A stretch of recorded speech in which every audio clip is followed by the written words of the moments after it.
ধন্যবাদ। আপনারা দেখুন, তারেক জিয়ার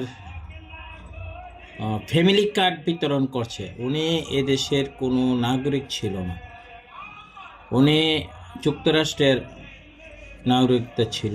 লাল পাসপোর্ট নিয়ে বাংলাদেশে এসেছে। বাংলাদেশে এসে অবৈধভাবে 3 ঘন্টার ভিতরে সে বাংলাদেশে আপনার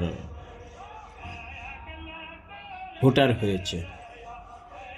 তাহলে ভোটার হয়ে সে ফ্যামিলি কার্ড নির্বাচিত কোনো সংসদ সদস্য না হয়ে সে মানুষের কাছ থেকে সিগনেচার আনছে, আবার ভোটারের